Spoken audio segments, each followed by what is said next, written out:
Deputy Wade Pruitt picked up the folder, looked at it for 1 second, and dropped it, right on the floor. Papers scattered across the linoleum like he'd done it 100 times before, because he had. He didn't pick them up. He pulled out the chair across from Elijah. Tatum turned it backward, sat down on it like he was watching a game. Looked at the old man for a long moment. Then he said it casual, almost bored. Another old black man who thinks the law works the same for everybody. You know what I love about this town? It doesn't. He smiled when he said it. Actually smiled. Then he leaned forward, forearms on the back of the chair. 74 years old, and you still don't understand how this works. That's almost impressive. He stood up, walked to the door, stopped with his hand on the frame, looked back one more time. You want to play hero for that web boy, go ahead. Just remember, heroes in this town look a lot like examples. He walked out, left the papers on the floor. Elijah looked at them. Then he looked at the wall. Calm. Still. The way a man is still when he's already 3 steps ahead. Because 48 hours ago, Elijah Tatum made one phone call, and the man on the other end of that call was already pulling into Calverton. Stay right here. This story goes somewhere Pruitt never saw coming. Drop your city and local time in the comments. I want to know who's up watching this with me. And if you're not subscribed yet, now's a good time. Calverton, Ohio. Population 8,200. 40 miles southwest of Columbus on a 2-lane state road that most people drive through without slowing down. There used to be a reason to stop. Back in the 1950s and 60s, Calverton was a railroad town. B&O line ran straight through the center of it, and the switching yard on the south end employed half the men in the county.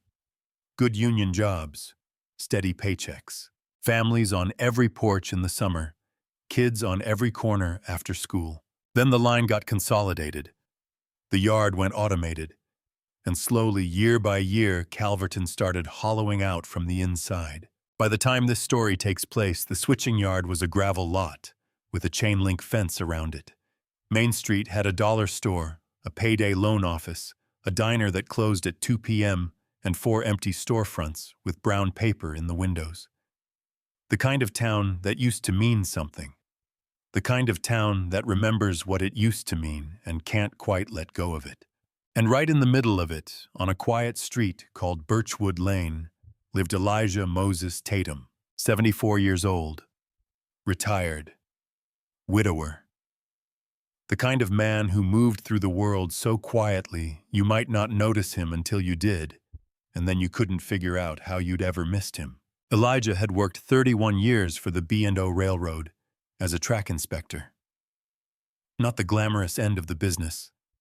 No conductor's uniform, no passenger-facing role. Just Elijah and a crew of 4 walking the line in all-weather, checking ballast and rail joints and tie plates, filing reports that kept trains from going off the tracks. Precise work. Methodical work. Methodical. The kind of work where you couldn't afford to miss something, because if you did, people died. He was good at it. Exceptionally good. His supervisor, a man named Walt Greer, no relation to the mayor, once told him, "Tatum, you've got the best eye on this entire division." Elijah thanked him, went back to work, and didn't think about it again. That was how he was built. No need for acknowledgement. Just do the job right. He bought the house on Birchwood Lane in 1978 for $31,500. 2 bedrooms, 1 bath, a back porch that caught the afternoon light just right. He and Clara raised their son Darnell in that house. Clara planted a vegetable garden along the south fence that first summer. Tomatoes, green beans, collard greens. And it had been producing every year since, even now, even with just Elijah tending it. Clara passed 9 years ago. Stroke. She was here on a Tuesday evening laughing at the television, and by Thursday morning she was gone. The doctors said she didn't suffer. Elijah chose to believe that. He kept her photo on the kitchen windowsill where the morning light hit it. Now here's something you need to know about Elijah Tatum before this story goes any further. He was not a man who complained. Not once, not to anyone. His neighbor Vera Hutchins, 68 years old, lived 3 houses down, had known Elijah for 30 years, once said, "That man could be standing in a burning building and he'd still say he was doing fine." He lived on a railroad pension of $1,210 a month, plus $890 in Social Security. Owned his home outright, paid off the mortgage in 2003. No debt, no drama. He was not a wealthy man, but he was a free one. Every morning Elijah was up at 5:30 a.m. without an alarm. Black coffee and a percolator he'd had since 1994. He read the actual newspaper, the Columbus Dispatch physical copy delivered to the door. He didn't trust the internet. He said once that any machine that could show you everything in the world could also show you nothing but lies. And he preferred to know which one he was reading. He wore the same Casio F91W watch he'd bought at a Kmart in 1987 for $11. Black resin band cracked at the third link, but held together with a bread tie. It still kept perfect time. At 3:15 p.m. every afternoon, rain or shine, he walked the 4 blocks to Henderson's corner store, bought a copy of the local Calverton Courier, a small orange juice, and sometimes a pack of peanut butter crackers. He'd been making that walk at that exact time for 9 years. Henderson himself, a stout man named Gerald, 61, who'd owned the store since 1998, had Elijah's orange juice on the counter before he walked through the door. That was Calverton knowing Elijah. That was the full extent of it. He was invisible to the town council, invisible to Mayor Greer and his office. The one time Elijah had attended a city council meeting 2 years ago about a proposed cut to the senior transit route. He sat in the 3rd row, raised his hand during public comment, and spoke for exactly 90 seconds about why the route mattered to elderly residents on the east side. The council listened politely, thanked him, and cut the route anyway. He didn't go back. But there was one thing about Elijah Tatum that nobody in Calverton knew. Not Vera Hutchins, not Gerald at Henderson's, not even Darnell, his son, who hadn't spoken to him in 14 months over an argument about selling the house and moving to Cincinnati. In the hall closet on the top shelf behind a shoebox of Clara's letters and his railroad service certificates, there was a metal lockbox. Inside that lockbox was a business card, small, cream-colored, slightly bent at the corner, 9 years old. The name on the card was Kevin Marsh, and Elijah had been holding on to it like a quiet promise ever since. He didn't know yet that the moment to use it was coming. But that Tuesday evening in March, when Vera Hutchins called over the fence and told him what Pruitt had done to Marcus Webb, Elijah went very still. He set down his coffee cup, and he looked at the hall closet. Tuesday, March 11th, 4:45 in the afternoon. Marcus Webb was walking home from Calverton High School, the same way he walked home every day down Pullman Street, left on Cedar, cut through the parking lot of the old hardware store, then straight up Birchwood to his mother's house on the corner of Birchwood and 4th. He was 17 years old.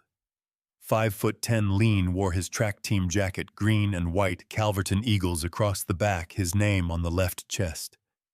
He had his backpack on both shoulders the way his mother told him to carry it ever since he was 12.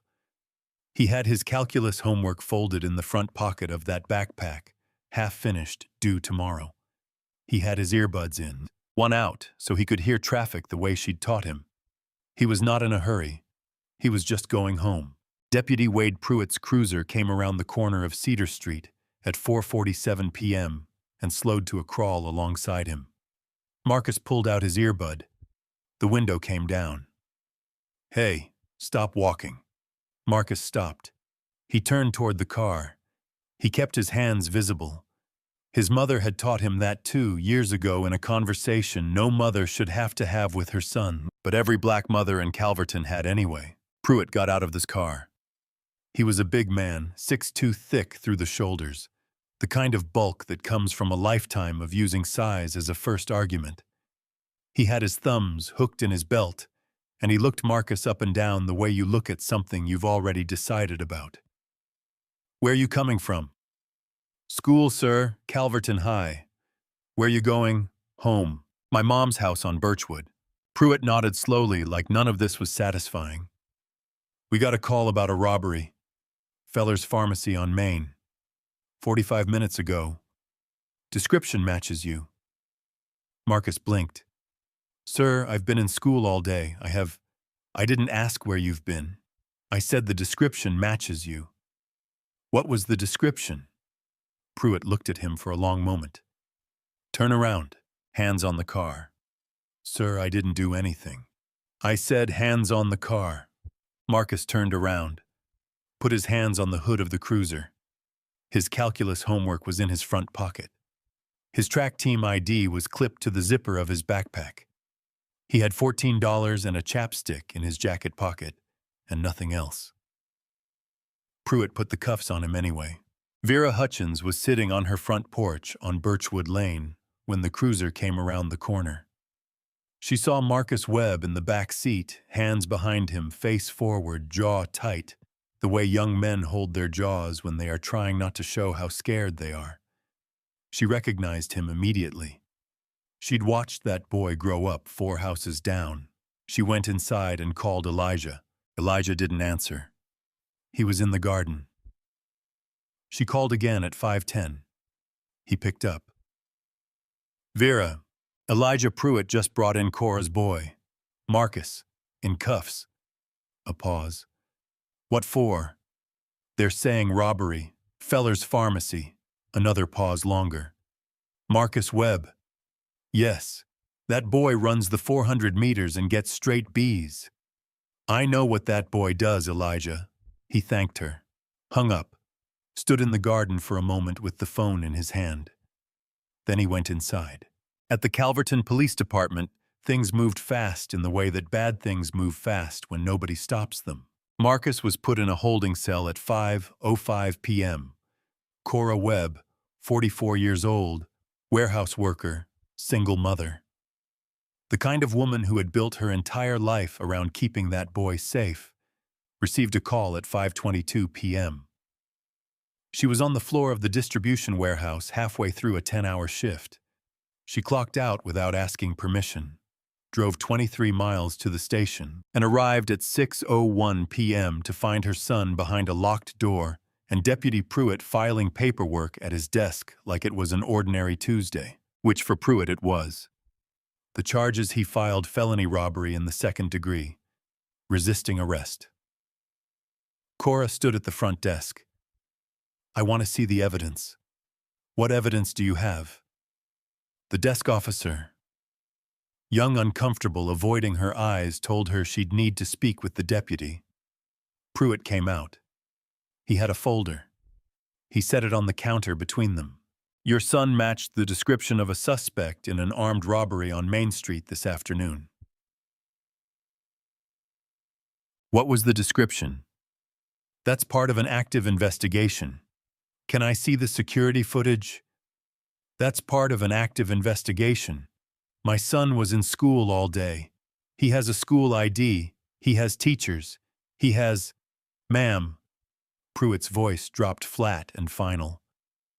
"Your son is being processed. You can speak with the public defender's office in the morning. There's nothing else I can do for you tonight." He picked up his folder and walked back to his desk. Now here is the thing about that moment, the thing that matters. Across the room at a desk near the window, a young officer named Elijah Tatum was watching. 26 years old, 8 months on the job. She had been at her computer when Marcus was brought in, and on the screen in front of her, still open, still running, was the security footage from Feller's Pharmacy. Grainy, yes, but clear enough. The man in that footage was in his 30s.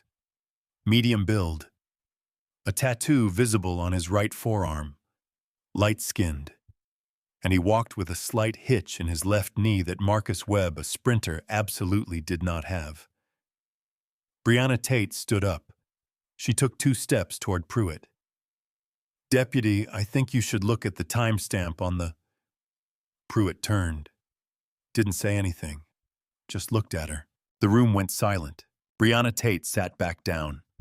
She did not finish her sentence. She did not say another word. She turned back to her screen and moved the footage window to her second monitor, out of the main line of sight, and went back to her other work. Cora Webb was still standing at the front desk. She had heard every word of it. Every single word. She understood exactly what had just happened. And she walked out of that station into the cold March air and sat in her car in the parking lot for 11 minutes before she could make herself drive home. Marcus stayed in that cell. Wednesday morning, 7:30 a.m. The public defender assigned to Marcus Webb was a man named James Cowell. 51 years old, 17 years in the Calverton Public Defender's Office. He wore the same brown corduroy jacket to every meeting and carried a briefcase that no longer fully closed. He was not a bad man. He was an exhausted one. That year alone, he was carrying 43 active cases, 43.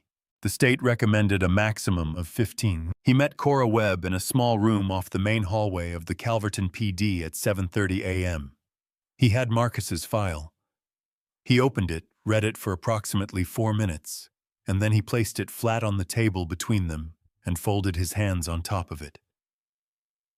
"Mrs. Webb," he said, "I'm going to be straight with you." He pushed a single sheet of paper across the table. Then he set a pen on top of it. "If Marcus pleads guilty to misdemeanor theft, time served, no prison, he's home by Friday. If he fights this, we're looking at 18 months minimum, possibly more if it goes to trial and the jury—" "He didn't do anything." Cora's voice was quiet, but her hands were flat on the table, pressing down. "Ma'am, I understand that's your position. That's not my position. That's what happened. He was at school. He has teachers. He has a coach. He has 30 kids who saw him at track practice at 4 o'clock. Cowell nodded slowly, the nod of a man who had heard this before, many times. "I hear you. But the charge is filed, the bail is set at $15,000, and without significant resources for a proper defense, $15,000. Yes, ma'am." Cora Webb made $13.40 an hour at the Ridgemont distribution warehouse. After taxes, after rent, after Marcus's school expenses, and the car payment and the electric bill, she had approximately $200 in her checking account on a good week. $15,000 was 14 months of savings if she spent nothing else, if she ate nothing, if she paid nothing. She looked at the paper. She looked at the pen. "I have 11 other cases this week," Cowell said. "Not unkind, just true. This is the best outcome I can get you in the time I have." The room was very quiet. Cora did not pick up the pen. She stood up, thanked him. She actually thanked him, because that was the kind of woman she was, picked up her purse and walked out. It was 7:52 a.m. when she pushed through the front door of the Calverton PD into the cold morning air. Her hands were shaking. She stood on the front steps for a moment, eyes closed, breathing. Then she walked to her car. 4 blocks away on Birchwood Lane, Elijah Tatum was standing at his kitchen counter. He had been up since 5:30. He had drunk his coffee. He had read his paper. He had looked at Clara's photo in the morning light. And then he had gone to the hall closet. He stood there now at the kitchen counter with the metal lockbox open in front of him. The business card was in his right hand, cream-colored, slightly bent at the corner. The name Kevin Marsh in clean black type. Below it, Marsh and Klein, Columbus, Ohio. A phone number. 9 years old. He had not called it once. Not when the city cut the senior transit route. Not when the property tax assessment came back wrong 2 years in a row. Not when the neighbor 2 doors down had his car towed for no reason and couldn't get it back for 3 weeks. He had held it. Waited. Because Elijah Tatum was a track inspector for 31 years, and a track inspector learns one thing above everything else: you don't call an emergency for every problem. You save the emergency call for the thing that will actually derail the train. He looked at the card. He looked at Clara's photo. He dialed. That evening, the community gathered at Mount Zion Baptist Church on the east side of Calverton. 43 people in the pews, more standing along the walls. Cora Webb sat in the front row with her sister. Vera Hutchins was there. Gerald from Henderson's corner store. Several parents from the high school. A few men who had known Marcus since he was running around in the parking lot outside this very church at age 6. The meeting was loud, and it was angry, and it was heartbroken in the specific way that communities get heartbroken when something happens that everyone knew was going to happen eventually, and nobody could stop. Someone had spoken to the bail bondsman. With a 10% premium, they needed $1,500 to get Marcus out. They passed a collection jar. It came back with $340 and some loose change. People gave what they had. It wasn't enough. "We need a real lawyer," a man named Curtis said from the third row. He was in his 50s, broad-shouldered, used to coach youth football. His voice was controlled, but his jaw was tight. Not some court-appointed man with 40 other cases. A real lawyer. Several people nodded. "Where are we going to get a real lawyer in Calverton?" someone called from the back. Nobody answered. Because nobody had an answer. Cora Webb stared at her hands in her lap. Her sister held her arm. Elijah sat in the last pew. He had come quietly, sat quietly, and said nothing the entire meeting. He listened to every word. He watched every face. He noted every detail, the way a man notes details when he has spent a lifetime understanding that the thing you miss is the thing that costs you. He left at 9:45 p.m. when the meeting broke up without a resolution. He walked home alone down Birchwood Lane, hands in his coat pockets, breath visible in the cold air. He stopped at his mailbox, looked at the house. Then he went inside, sat at the kitchen table, and waited. Because at 8:07 that morning, Elijah Tatum had already made the call. And Kevin Marsh had already said yes. What Elijah didn't tell anyone at that meeting, what he didn't tell Vera or Cora or Curtis or any of the 43 people at Mount Zion Baptist, was that Kevin Marsh was no longer a 25-year-old law clerk on a Greyhound bus. He had built something in those 9 years. Something that was about to pull into Calverton like a freight train on a clear track. And Deputy Wade Pruitt had no idea it was coming. Wednesday morning. 8:07 a.m. The phone rang twice at Marsh & Klein before a woman picked up. Professional voice, warm but efficient.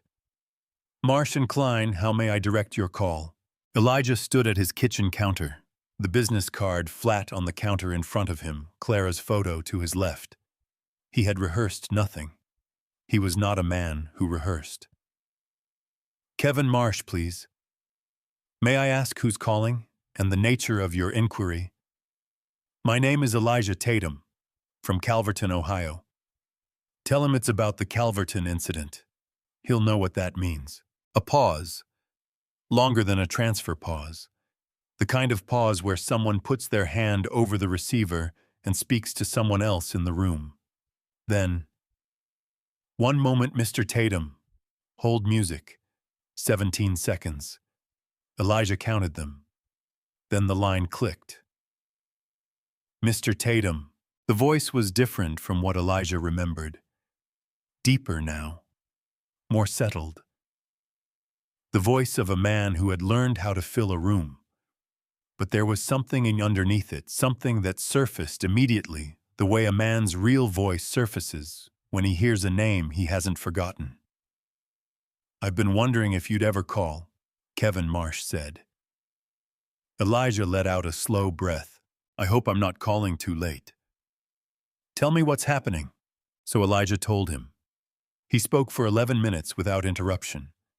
He laid it out the way he used to lay out inspection reports, chronological, specific, no, editorializing just facts placed in the right order, so the shape of the problem was unmistakable. Marcus Webb, Pruitt, the pharmacy, the footage nobody was looking at. The plea deal offered at 7:30 in the morning before the boy had even spoken to a real attorney. The $15,000 bail. The church meeting last night, and the $340 in a collection jar. When he finished, there was a brief silence. How old is the boy? Kevin asked. 17. Track team. Calculus homework in his backpack when they cuffed him. Another silence. Then I'll be in Calverton by 2 o'clock tomorrow. Elijah closed his eyes for just a moment. I appreciate that. Mr. Tatum, Kevin's voice shifted slightly. You held onto that card for 9 years. Clara always said you keep a good person's word close. You never know when the time is right. A pause. How is Clara? She passed 9 years ago. I'm sorry. She would have made you coffee again, Elijah said. She liked you. Kevin Marsh didn't respond to that right away. When he did, his voice was quieter. I'll see you tomorrow, Mr. Tatum. Now let me tell you who Kevin Marsh was by that Wednesday morning in March. He was 34 years old, the son of a high school history teacher and a nurse from Westerville, Ohio. He had gone to Ohio State on a partial academic scholarship, worked 2 jobs through law school at Capital University, and graduated 3rd in his class. At 25, he was a law clerk at a mid-sized Columbus firm, underpaid and underutilized, riding Greyhound buses to visit his parents on weekends because he couldn't afford the gas. That January night 9 years ago, the bus broke down on State Route 56, 4 miles outside Calverton. Engine failure. The temperature was 11 degrees. The replacement bus was 3 hours out. The driver said to wait inside, but the bus had no heat, and the emergency lighting was running on backup power. Kevin got off the bus and started walking. He thought he was heading toward the highway. He wasn't. He walked 40 minutes in the wrong direction down a road that got darker and quieter until he saw a porch light on a dead-end street and knocked on the door because his hands had stopped feeling like hands. Elijah opened it, looked at him for 1 second, said, "Get in here before you lose those fingers." He made coffee. He found Kevin a pair of wool socks.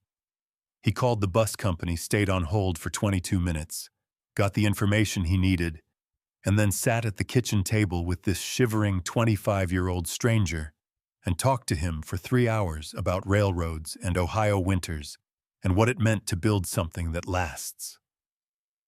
Clara had come downstairs in her robe, taken one look at Kevin, and made him a grilled cheese sandwich without asking. When the replacement bus finally came, Kevin tried to give Elijah $40. Elijah refused without discussion. Kevin left his card on the kitchen counter and said, "If you ever need anything, Mr. Tatum, I mean that."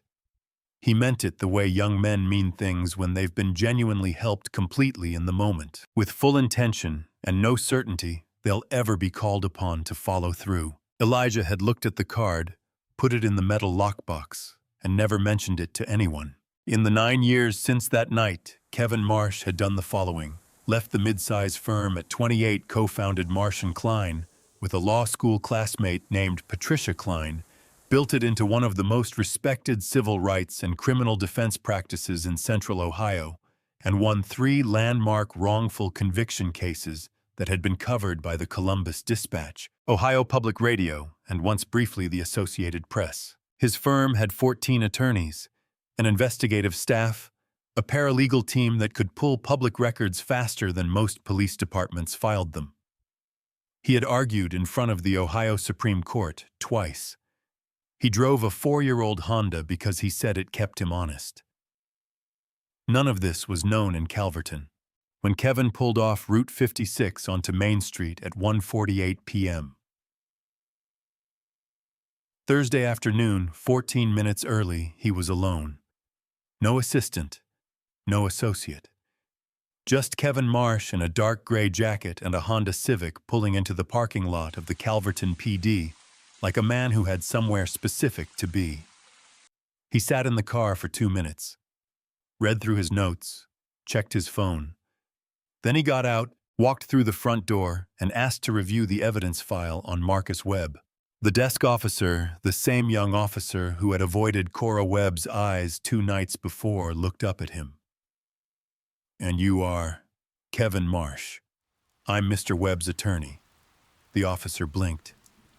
"We have a public defender assigned." "Not anymore," Kevin said simply.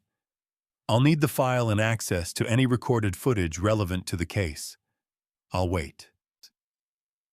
He sat down in one of the plastic chairs along the wall, crossed one leg over the other, and opened his legal pad. Across the building in his office, with the door half open, Deputy Wade Pruitt heard the name. His coffee cup stopped halfway to his mouth. Kevin Marsh spent 40 minutes with Marcus Webb's file. He didn't rush. He read every page twice. He made notes in the margins of his legal pad in small, precise handwriting. He asked the desk officer for a copy of the incident report, the probable cause affidavit, and the booking record. He asked for them politely. He asked for them exactly once each. When the desk officer hesitated on the booking record, Kevin set his pen down and said quietly, "That's a public document under Ohio Revised Code 149.43. I'll wait." He got the booking record. He read it. He made more notes. Then he drove to Feller's Pharmacy on Main Street, walked in, introduced himself to the owner, a heavy-set man named Gary Feller, 63, reading glasses pushed up on his forehead, and asked to see the security footage. Gary Feller had owned that pharmacy for 22 years. He was not a complicated man. He did not like complications. He had already told one officer 3 days ago that he wasn't sure the boy they brought in was the right person. The officer had thanked him and not written it down. He showed Kevin the footage without hesitation. Kevin watched it twice. Then he asked Gary Feller one question. "Is that the young man they arrested?" Gary Feller looked at the screen, looked at Kevin, took his reading glasses off his forehead and put them on his face as if that would change what he was seeing. "No," he said. "That's not him. That man's got a tattoo on his arm, and he's at least 10 years older. I told the deputy that. Would you be willing to put that in writing?" "I already should have," Gary Feller said. Kevin had a signed statement from the pharmacy owner by 4:15 p.m. He filed the emergency motion for bail reduction and evidence review at 4:58 p.m. 2 minutes before the courthouse clerk's office closed for the day. The motion cited the security footage, Gary Feller's statement, Marcus's school attendance record for March 11th, which Kevin had obtained from the high school principal in a 15-minute phone call that afternoon, and the signed statements of Marcus's calculus teacher and track coach confirming his presence at school and practice until 4:30 p.m. The motion landed on Judge Patricia Hollis's desk at 5:03 p.m. By 5:45 p.m., Deputy Wade Pruitt knew about it. He found out the way small-town law enforcement finds out about things. A clerk mentioned it to a sergeant. The sergeant mentioned it to Pruitt, and Pruitt stood in the break room with a cold cup of coffee and read the filing summary on his phone with the particular stillness of a man who has just realized a situation has moved outside his control. He called Mayor Greer at 5:52 p.m. "We've got a problem," Pruitt said. "Some attorney from Columbus filed an emergency motion this afternoon. Marcus Webb case." Mayor Phil Greer was 61 years old, 3 terms in office, the kind of politician who had learned to navigate Calverton's small dramas with a combination of selective attention and strategic inaction. He was in the middle of dinner when his phone rang. "What kind of attorney?" "Marsh and Klein, out of Columbus." A pause. Kevin Marsh. You know him. Another pause longer. Find out who called him in. Pruitt drove to Birchwood Lane that evening.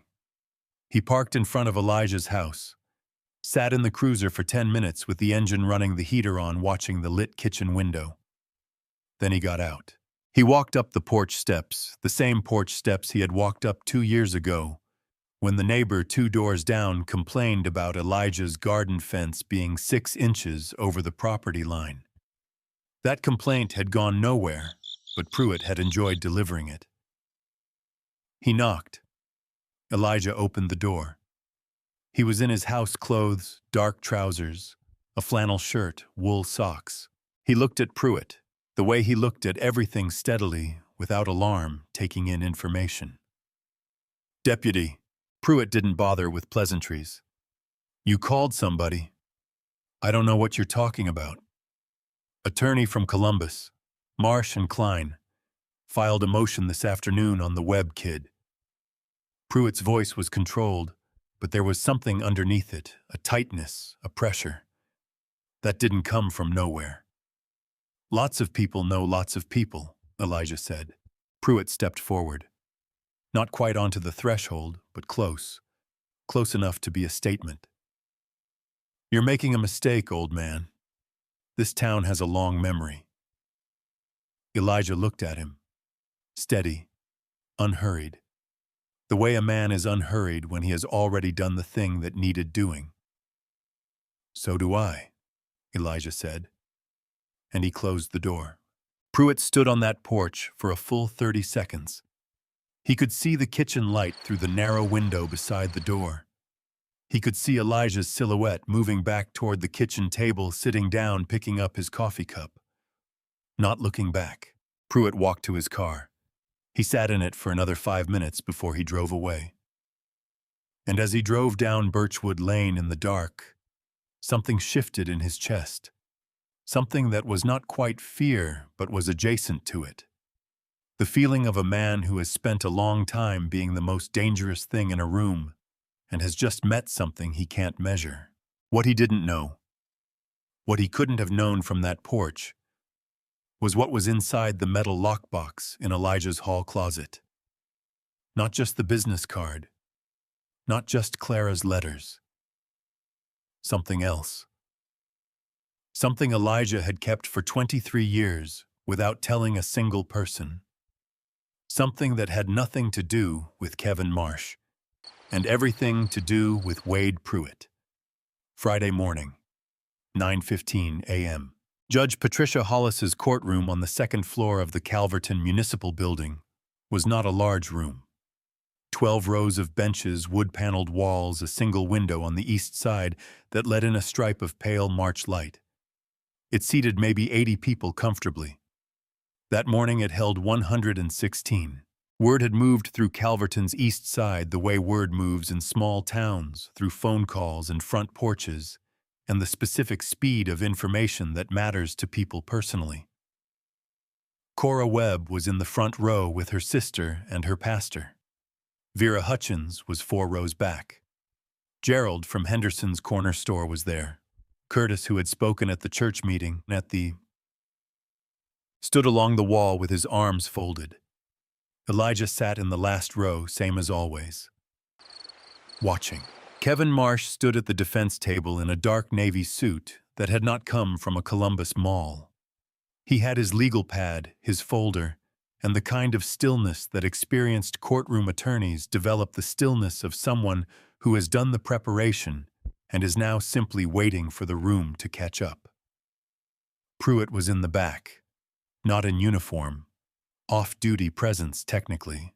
His jaw was set, and he was watching Kevin Marsh the way a man watches something he doesn't fully understand yet. Judge Patricia Hollis came in at 9:22 a.m., 61 years old, silver hair cut short, 30 years on the bench in various capacities across Franklin and Pickaway counties before being assigned to Calverton Municipal 3 years ago.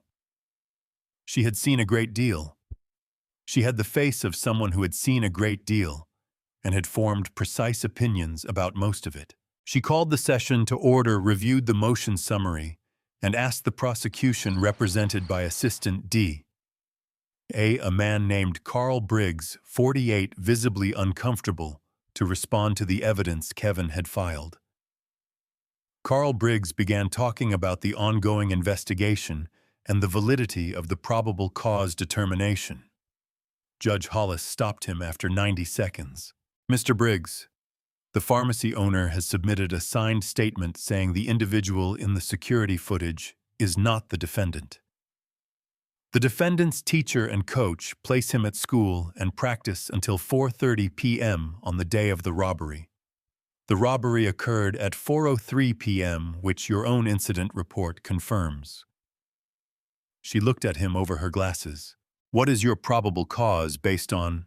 Briggs said something about the description matching. "What was the description?"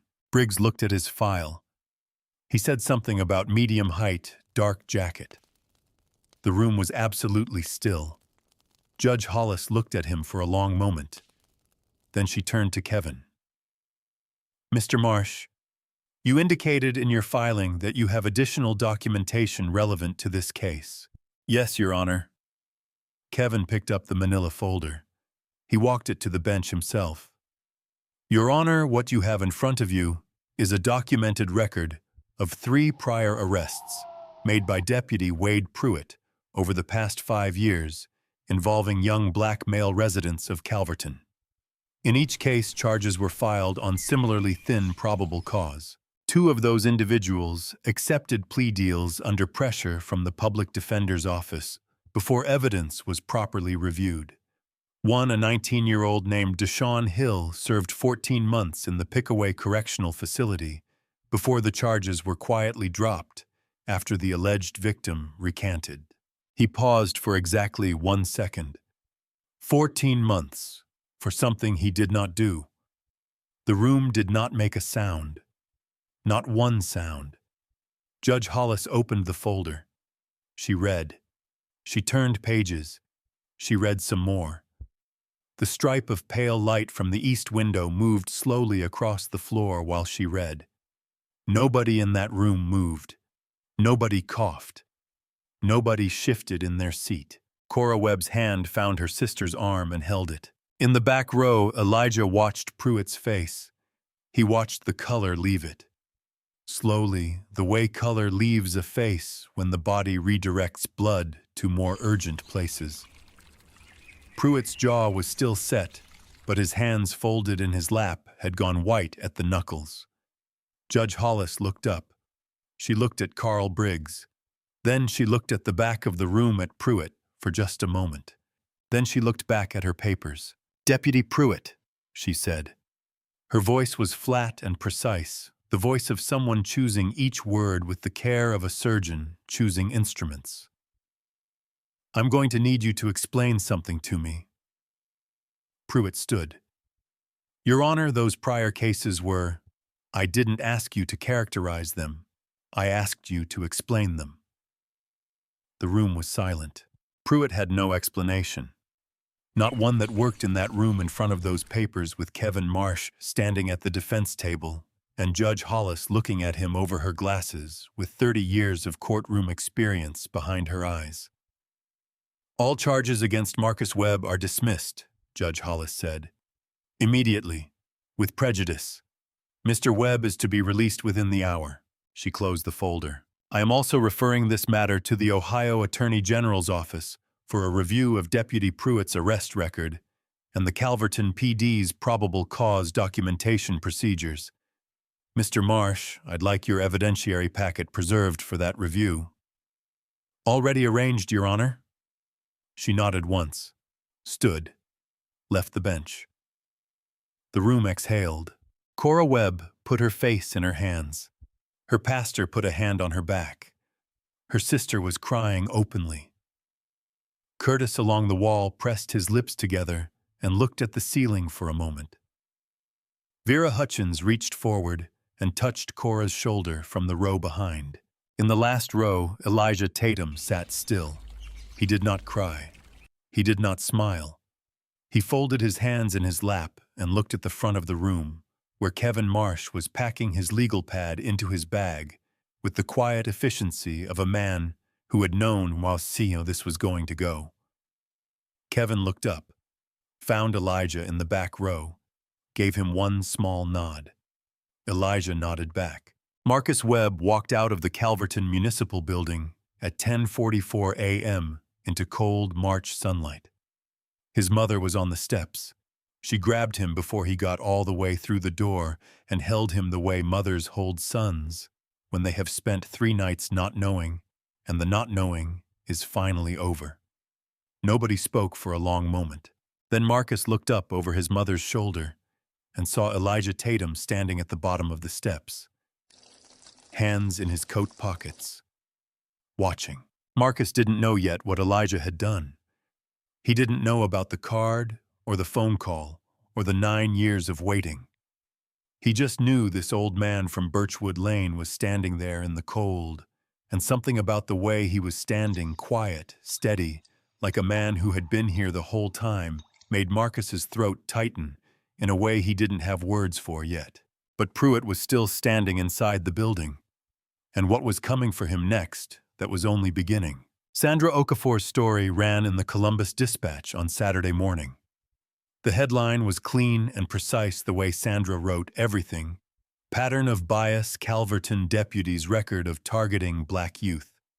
It ran above the fold on the regional section, with a photograph of the Calverton Municipal Building and a sidebar timeline of all 4 cases, Marcus Webb, Deshaun Hill, and the 2 young men who had taken plea deals rather than fight a system that had already decided about them. Sandra was 38 years old. She had been covering criminal justice in Central Ohio for 11 years.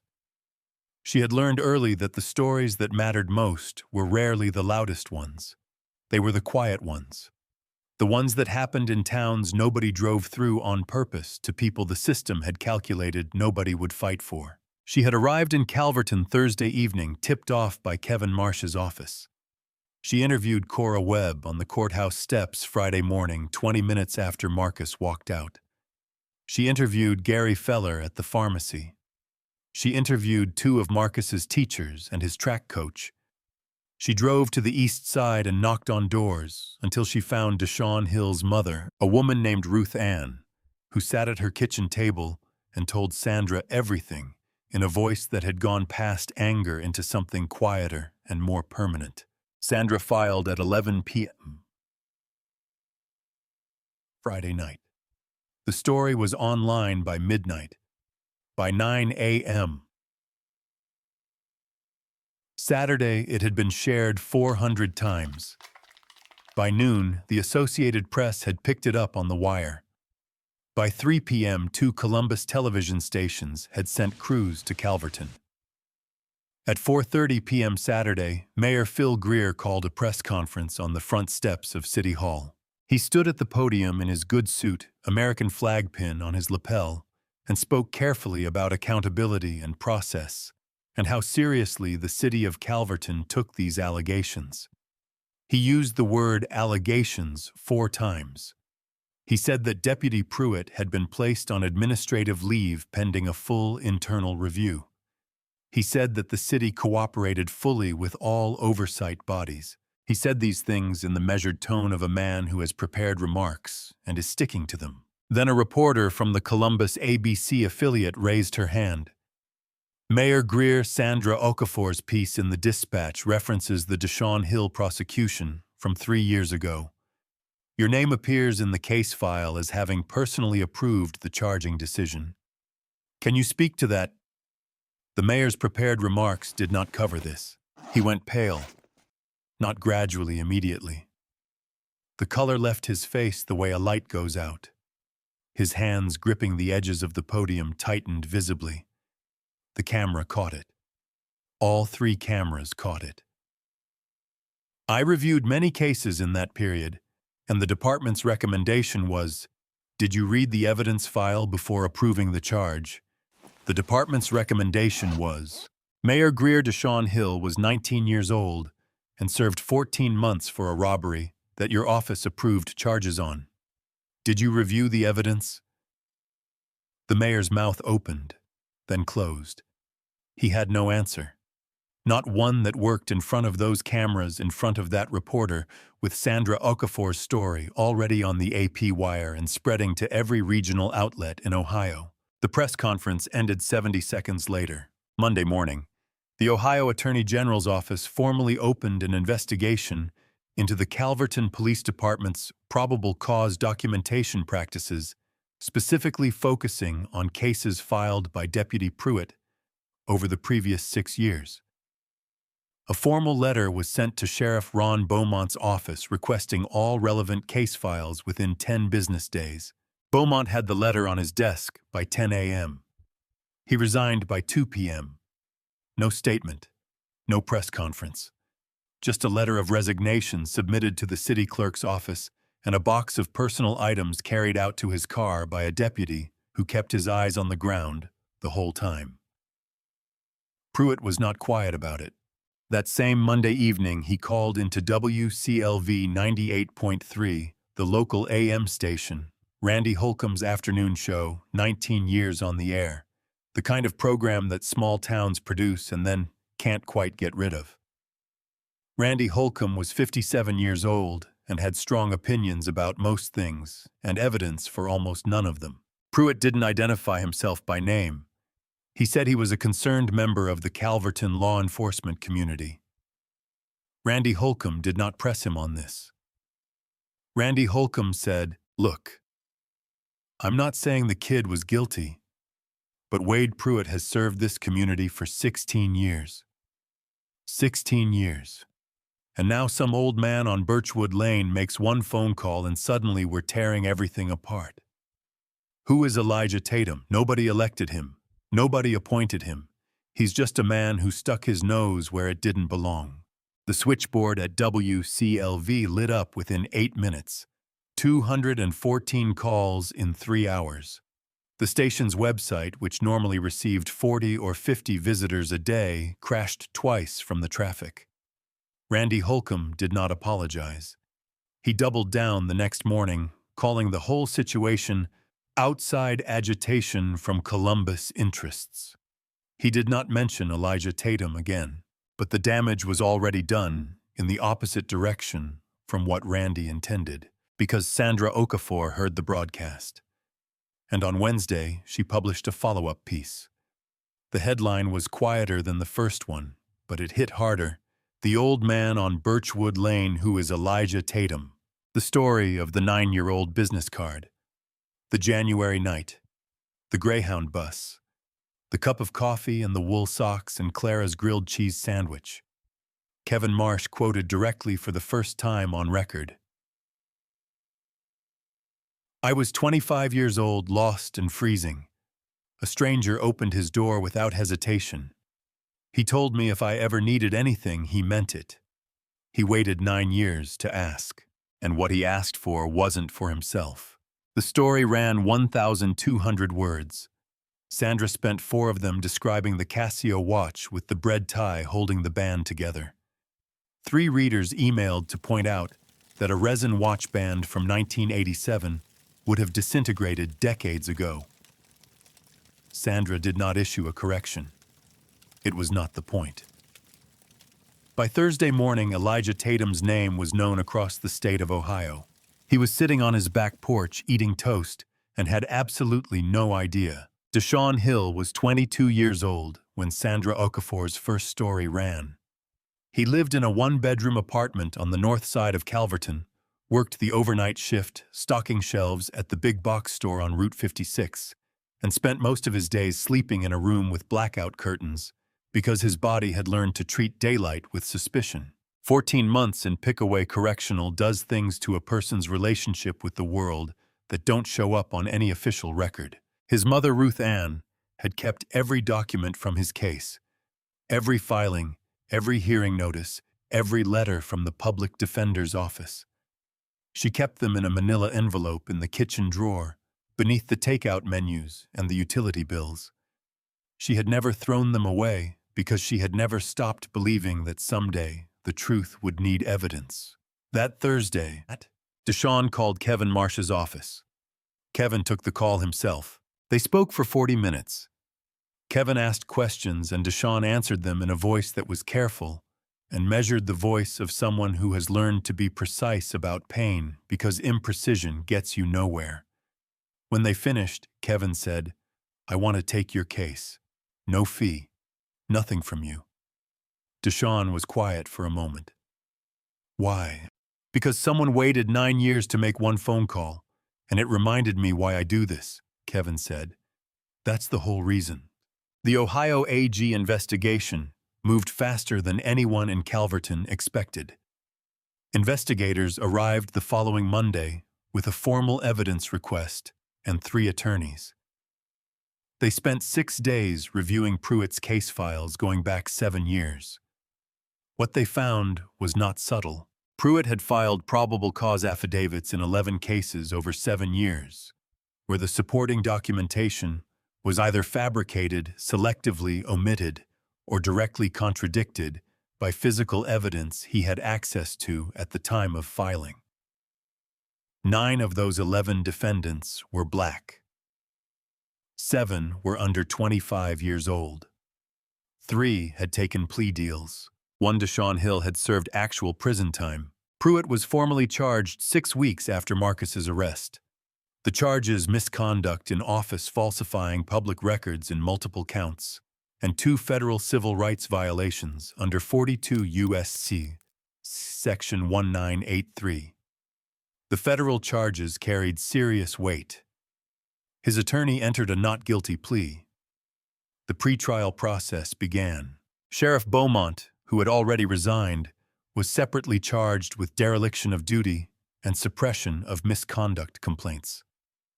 2 formal complaints about Pruitt filed by residents in 2019 and 2021 had been received by Beaumont's office and never logged into the system. Both complainants were black. Both had been told their concerns were under review. They had never received another response. The city of Calverton, facing simultaneous federal civil rights litigation, entered settlement negotiations. The process took 4 months. The final settlement, $800,000 to Deshawn Hill, $95,000 to the first young man who had taken a plea deal, a 24-year-old named Terrell Monk, who had spent 18 months with a misdemeanor theft conviction on his record, which had cost him 2 jobs and an apartment application. $75,000 to the second, a man named Brian Osei, 26, who had pleaded down under similar circumstances 2 years before Deshawn. 3 men. Total settlement just over $1 million. The city's insurance carrier covered most of it. Mayor Greer announced he would not seek a 4th term. He did not explain why. He did not need to.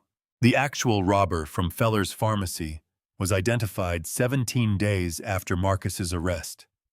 His name was not released publicly pending prosecution, but Gary Feller confirmed it, a 31-year-old man from a neighboring county apprehended on an unrelated charge whose forearm tattoo matched the security footage exactly. Feller called Cora Webb himself. He drove to her house, stood on her porch, and apologized directly face-to-face without lawyers present. Cora thanked him. She meant it. That was the kind of woman she was. Officer Breonna Tate. The young officer who had stood up and then sat back down submitted a formal statement to the AG investigators voluntarily. She described what she had seen on her monitor the night Marcus was brought in. She described Pruitt's look. She described sitting back down. Her voice in the recorded statement was steady, but investigators noted she had to stop once to collect herself. Her statement was a significant piece of the misconduct documentation. She kept her job. She was transferred to a different department within the county. She never worked under Pruitt's chain of command again. Kevin returned to Calverton one evening 3 weeks after the settlement. He drove himself. He came in jeans and a jacket, no briefcase, no legal pad. He knocked on Elijah's door at 6:15 p.m. Elijah had coffee ready. He always had coffee ready. They sat on the back porch, even though it was cold, wrapped in coats, because the back porch caught the last of the evening light. and Elijah said Clara had always liked it at this hour. Kevin didn't argue. They sat and drank their coffee and looked at the vegetable garden dormant, now waiting for spring. "You held on to that card for 9 years," Kevin said. He had said it before on the phone, but he said it again now. "Seemed like the right time," Elijah said. "How did you know it was the right time? You could have called any of those other times. The transit route, the tax assessment." Elijah considered this. He held his coffee cup in both hands the way he always did, feeling the warmth through the ceramic.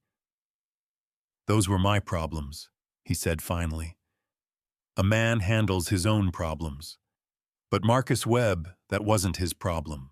That was something being done to him. That's different." Kevin nodded slowly.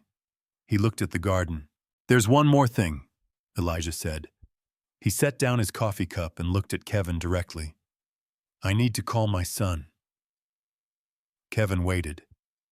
"We haven't spoken in 14 months. He wants me to sell this house and move to Cincinnati." Elijah looked at the back porch, the boards, the rail, the way the light was hitting it right now. "I'm not selling the house, but I should call him." "Yeah," Kevin said. "You should." Elijah picked up his coffee again. "I'll do it tomorrow morning." He did. Darnell Tatum answered on the second ring, and when he heard his father's voice, he was quiet for a long moment before he spoke. He was in Calverton within 48 hours, sleeping in his old bedroom, eating breakfast at the kitchen table with his father for the first time in over a year. He did not bring up the house again. Spring came late to Calverton that year. The last frost held through the middle of April, and Elijah didn't put his seedlings in the ground until the 23rd, a week later than usual. But when things finally started growing along the south fence, the tomatoes, the green beans, the collard greens Clara had planted the first summer, and that Elijah had replanted every year since they came in strong. He was in the garden on a Tuesday morning in May when he heard footsteps on the front porch. He came around the side of the house to find Marcus Webb standing at his door with a foil-covered plate. "My mom made you something," Marcus said. "She's been trying to figure out how to say thank you for 2 months, and she finally just decided food was the only thing that made sense." Elijah looked at the plate, looked at Marcus. "Tell her she didn't need to do that. She knows. She did it anyway." Elijah took the plate. "Come inside." They sat at the kitchen table, the same table where Elijah had stood with the business card on a Wednesday morning in March, the same table where the metal lockbox had sat open in the pale winter light. Marcus looked around the kitchen the way young people look at old people's houses, trying to read the history in the objects. He looked at Clara's photo on the windowsill. "Is that your wife?" "That's Clara, 41 years. Marcus nodded. He looked at his hands on the table for a moment. "Mr. Tatum, why did you do it? You didn't know me. You didn't have to get involved." Elijah was quiet for a moment. He got up, poured 2 cups of coffee, set one in front of Marcus without asking if he wanted it. Then he sat back down. "9 years ago," he said, "a young man knocked on my door in January. He was lost and he was freezing and he had nothing to offer me.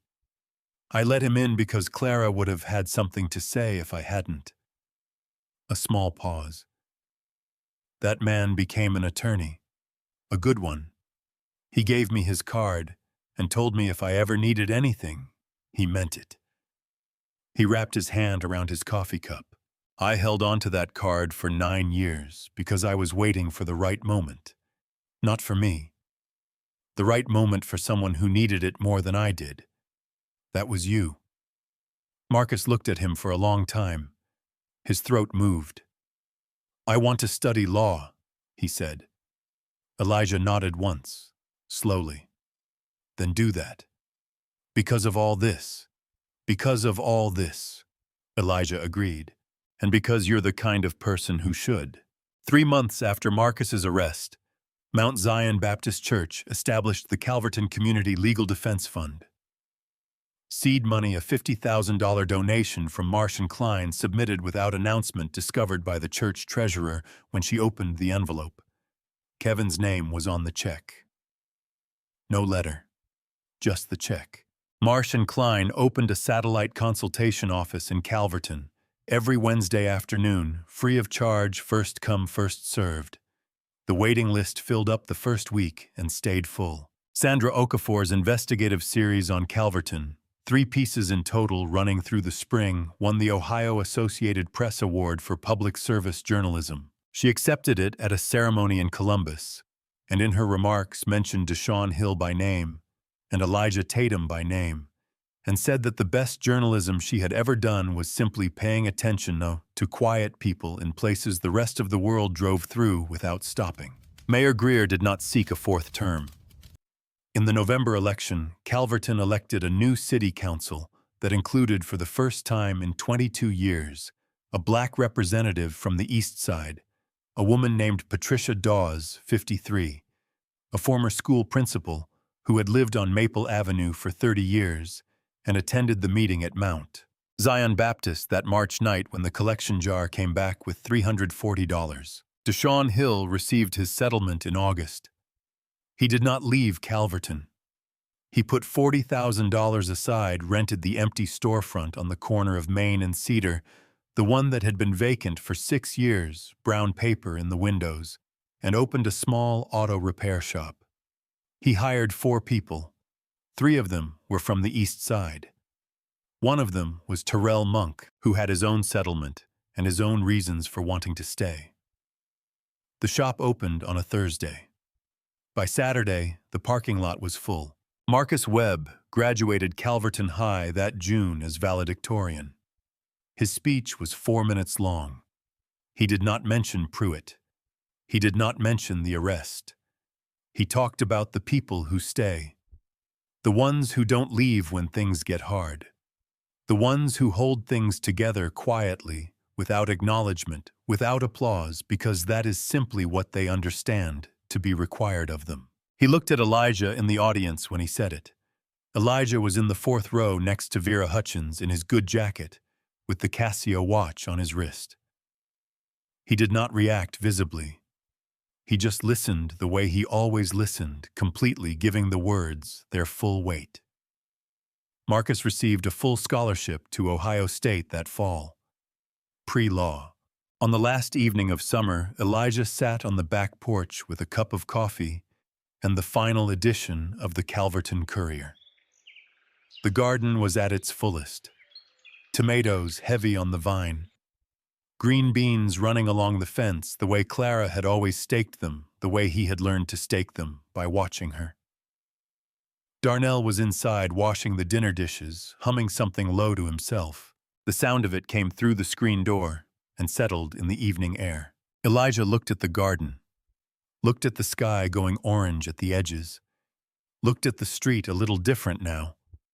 Not fixed, not perfect, but different.